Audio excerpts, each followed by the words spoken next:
Hey, welcome back to another video of Earning Basics. In this video, we are going to learn how to add portfolio in Upwork. First of all, open up your preferred web browser. Now at the address bar, type in upwork.com and click on enter.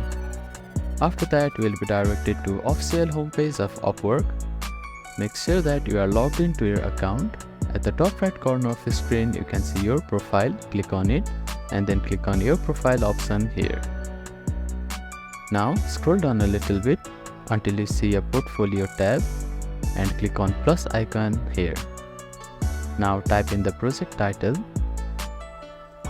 Now type in the role for your project, which is also optional. Then type the project description here. After that, type in the skills. Now you'll need to add at least one content here. After that, click on next preview button. Now click on next thumbnail. After that, click on publish button here. Portfolio project has been published successfully.